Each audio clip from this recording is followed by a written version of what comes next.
In this video, we are going to learn about the all function in Python. Let us say we have three conditions that must all be satisfied before a user can continue. We will store those results in a list. The first condition is true, the second is true, but the third is false. Now we want to answer one simple question. Are all of these conditions true? Instead of checking every item separately, Python gives us the all function. We pass our list to all and print the result.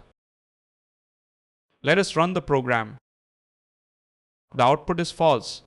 The reason is that all returns true only when every item in the iterable is Truthy.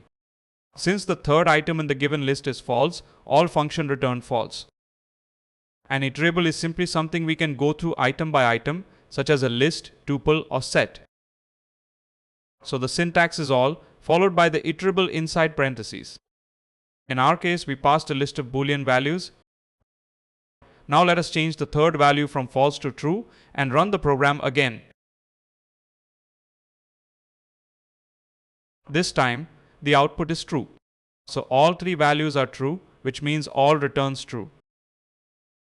Now, all does not work only with the Boolean values true and false. Python also treats some other values as true or false when they are used in a Boolean context. These are often called Truthy and Falsy values. For example, 0 is considered Falsy, while most non-zero numbers are Truthy. Let us change our list to 1, 5, and 10. When we pass this list to all, the result is true because all three values are Truthy. Now change one of those values to 0. Let us run it again. The result is false because 0 is a falsy value. The same idea applies to strings. A non-empty string is Truthy, while an empty string is falsy. So if we have a list containing three non-empty strings,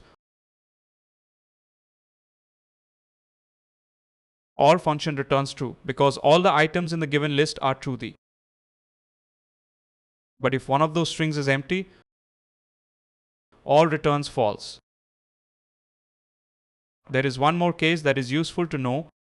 What happens if we pass an empty list to all? Let us test it. The result is true.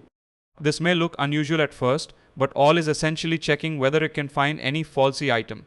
In an empty iterable, there are no falsy items, so all returns true. Internally, all can also stop as soon as it finds the first falsy value.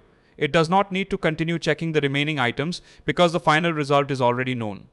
So the main thing to remember is this. The all function returns true when every item in an iterable is Truthy. If even one item is falsy, it returns false.